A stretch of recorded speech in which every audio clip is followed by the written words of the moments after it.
নমস্কাৰ বন্ধু বান্ধৱীসকল, আজি হৈছে 16 নৱেম্বৰ আৰু হাতত মাত্ৰ 2 দিন সময় আছে। অৰ্থাৎ 18 নৱেম্বৰ তাৰিখৰ পিছত যে মুখ্যমন্ত্ৰী আত্মনিৰ্ভৰশীল অসম আঁচনি 2.0 যি ৰেজিষ্ট্ৰেশ্যন প্ৰক্ৰিয়া সেইটো বন্ধ হৈ যাব।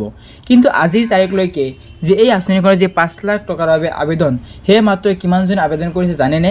মাত্ৰ 266 জনেহে আজিৰ তাৰিখলৈকে আবেদন কৰিছে 5 লাখ টকাৰ স্কিমৰ বাবে। আৰু 2 লাখ টকাৰ বাবে কিমানজন আবেদন কৰিছে, লগতে মেট্ৰিক বা হায়াৰ ছেকেণ্ডাৰী পাছ বা ডিগ্ৰী পাছ কৰা কিমানজন আবেদন কৰিছে সেইখিনি জানাম এই ভিডিঅ'টোৰ লগতে। আৰু এইবাৰ যোৱাবাৰতকৈ এইবাৰ এই আঁচনিখনত এপ্লিকেশ্যন বা ৰেজিষ্ট্ৰেশ্যনৰ কম হোৱাৰ কাৰণটো সেইটোও জনাম। সকলে এই আঁচনিখনত ৰেজিষ্ট্ৰেশ্যন নকৰিব নাইবা এপ্লাই নকৰিব বুলি ভাবি আছে, তেওঁলোকে কিয় আবেদন কৰিব লাগে, আৰু যিসকলে আবেদন কৰিম বুলি ভাবি আছে তেওঁলোকে এতিয়ালৈকে কিয় কৰা নাই বা কেনেকৈ কৰিব লাগিব। যিসকলে এই আঁচনিখনত এইবাৰ এপ্লাই নকৰে বা এপ্লিকেশ্যন নকৰে তেওঁলোকে পিছত যে পস্তাব লাগিব কিয়, সেনেকৈ এই গোটেইখিনি বস্তু জানিব পাৰিব এই ভিডিঅ'টোৰ জৰিয়তে। অকণ স্কিপ নকৰি শেষলৈ চাই থাকিব। লগতে আপুনি যদি আমাৰ চেনেল ভিডিঅ'বোৰ প্ৰথমবাৰৰ বাবে চাই আছে তেনেহ'লে এনেকুৱা ধৰণৰ আপডেটসমূহ সদায় পাই থাকিবলৈ আমাৰ চেনেলটো ছাবস্ক্ৰাইব কৰি বেল আইকনটো প্ৰেছ কৰি থ'ব। তো বন্ধু বান্ধৱীসকল, আপোনালোকে এই যদি ইয়াতে ডেছবৰ্ডটো চাই তেতিয়া লক্ষ্য কৰিব যে ৰেজিষ্ট্ৰেশ্যন 2.0ত টোটেল এপ্লিকেশ্যন ৰেজিষ্ট্ৰেশ্যন হৈছে 1,01,285টা, য'ত আপোনালোকে গোটেইখিনি সোমাই আছে জেনেৰেল আৰু প্ৰফেশ্যনেল গোটেইখিনি সোমাই আছে। কিন্তু আমি আজিৰ এই ভিডিঅ'টোত চাম যে কিমান জেনেৰেল কিমান এপ্লাই কৰিছে, লগতে প্ৰফেশ্যনেল কোৰ্চবিলাক এপ্লাই কৰিছে, আৰু প্ৰফেশ্যনেল কোৰ্চৰ ভিতৰত কোনটা কোৰ্চ বা কোনবিলাক কোৰ্চ আহি সেইখিনি আপোনালোকে জনাব চেষ্টা কৰিম। এতিয়া চাওক, আপোনাৰ তলফালে যদি চাই তেতিয়াহ'লে গম পাব যে ইয়াতে ডিষ্ট্ৰিক্ট ৱাইজ কোনটো ডিষ্ট্ৰিক্টৰ পৰা কিমানজনে এপ্লাই কৰিছে সেইখিনি ইয়াতে চাব পাৰিব। তো আমি এইখিনি পিছত ভিডিঅ'ত চাম 18 তাৰিখৰ পিছত। কিন্তু আজি আমি চাম যে আপোনালোকে ইয়াতে চাব পাৰে কাষ্ট ৱাইজ দিয়া আছে, সেইখিনি পিছত চাই আছোঁ। আপোনালোকে ইয়াতে চাব পাৰে। চাওক আপোনালোকে জেনেৰেল আৰু প্ৰফেশ্যনেল কিমান এপ্লাই কৰিছে, চাব পাৰ্থক্যটো চাব আপোনালোকে। এতিয়া জেনেৰেল এপ্লাই কৰিছে 1,01,019 জনে, য'ত প্ৰফেশ্যনেল কোৰ্চ যিসকল আছে 5 লাখ টকা, আৰু জেনেৰেল হৈছে 2 লাখ টকাৰ কাৰণে, আৰু 5 লাখ টকাৰ প্ৰফেশ্যনেল কোৰ্চ থকাসকলে এপ্লাই কৰিছে মাত্ৰ গোটেই অসমৰ ভিতৰত, কিন্তু কোনো জিলাৰ ভিতৰত নহয়, গোটেই অসমৰ ভিতৰত মাত্ৰ 266 জনে, 300 জনেও ইয়াতে এপ্লাই কৰা নাই। তো চাওক আপোনালোকে কিমান পাৰ্থক্যটো ইয়াতে হৈছে যে 2 লাখ টকাৰ কাৰণে কিমানজনে এপ্লাই কৰিছে, লগতে এই 5 লাখ টকাৰ কাৰণে কিমানজনে এপ্লাই কৰিছে। জেনেৰেলসকলৰ মাজৰ পৰা যদি চিলেকশ্যন ল'ব লাগে কিমান কষ্ট হ'ব, লগতে প্ৰফেশ্যনেল মাত্ৰ আমি এইটো এটা দুখৰ বিষয় নে কি ক'ম বুজি পোৱা নাই যে গোটেই অসমৰ ভিতৰত মাত্ৰ 266 জন ল'ৰা বা যুৱক যুৱতী আছে নেকি যিসকলে প্ৰফেশ্যনেল কোৰ্চ কৰিছে। এতিয়া চাওক, যিসকলে প্ৰফেশ্যনেল কোৰ্চ আছে তেওঁলোকে এই আঁচনিখনত আবেদন কিয় কৰিব বিচৰা নাই, ডাঙৰ প্ৰশ্ন।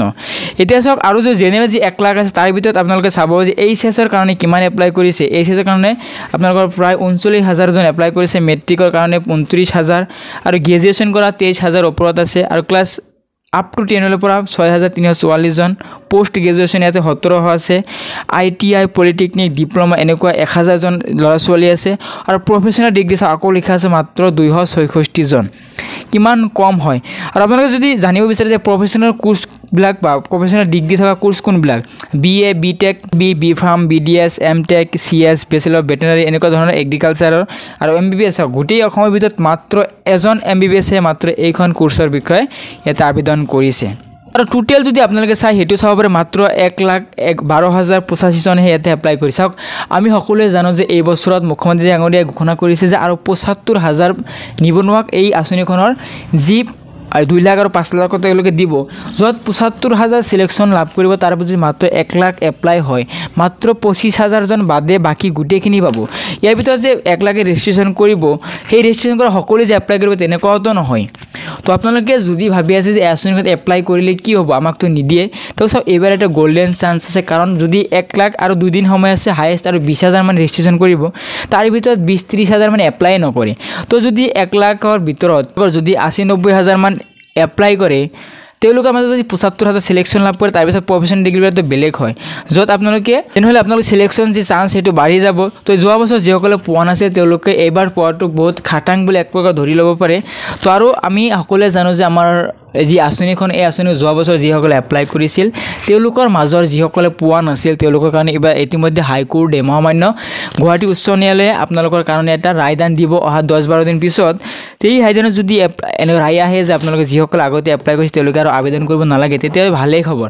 আৰু যিসকলে ইয়াতে সেই ৰায়দানৰ অপেক্ষা কৰি আছে যে তেওঁলোকে ৰায়টো দিব তাৰপিছত এপ্লাই কৰিম, তেনেকুৱা নহয়। আপোনালোকে যিসকলে যোৱা বছৰ এপ্লাই কৰিছিল কিন্তু টকাটো পোৱা নাই বা চিলেকশ্যন পোৱা নাই, আপোনালোকে আৰু একবাৰ এপ্লাই কৰক যদি আপোনালোকে এই এই টকাখিনি আঁচনিৰ লাভ ধন দি পাব বিচাৰি তো এইবাৰ কিন্তু সিলেকশন পাওয়াৰ চান্সটো বহুত আছে আৰু আপোনালোকৰ কাষ্ট ওয়াইজও বহুত কম আছে জেনাৰেল কাৰণে 42000 জেনাৰেল কাৰণে সৰি ভুল হৈছে জেনাৰেল হৈছে 29000 আৰু ওবিসিৰ কাৰণে 42000 এসটি এসসি এনেকৈ চাব পাৰে বহুত কম আছে তো আপোনালোকে যদি ইয়াতে এই কোৰ্সবিলাক আবেদন কৰিব বিচাৰে তো আপোনালোকে আবেদন কৰি ল'ব পাৰে আপোনালোকৰ যদি যেহেতু মাত্ৰ হাতত মাত্ৰ সময় 2 দিন আছে যিসকল আবেদন কৰিব বিচাৰিছে তেওঁলোকে অতি সোনকালে কৰি লওক কাৰণ লাষ্টত গৈ কি হয় আপোনালোকৰ এই আঁচনিখনৰ কাৰণে আপোনালোকৰ সাৰ্ভাৰটো প্ৰবলেম দি থাকে কাৰণে আপোনালোকে ভালকৈ আবেদন কৰিব নোৱাৰে পিছত ক'ব যে আপোনালোকে আবেদন তো যদি যিসকলে বিচাৰি আছে আজি বা কালিৰ ভিতৰত আবেদন কৰি ল'ব আবেদন কৰাৰ সময়ত যদি কোনো ধৰণৰ প্ৰবলেমৰ সন্মুখীন হয় তেতিয়াহ'লে আপুনি নিশ্চয় কমেণ্ট কৰিব প্ৰতিটো কমেণ্টৰ এনসাৰ দিবলৈ আমি চেষ্টা কৰিম তো আজি আছিল এইখিনি আপডেট জনাবলৈ যে আপোনালোকে যদি এপ্লাই কৰিব বিচাৰে এপ্লাই কৰি লওক ৰিমাইণ্ডাৰ হিচাপে কাৰণ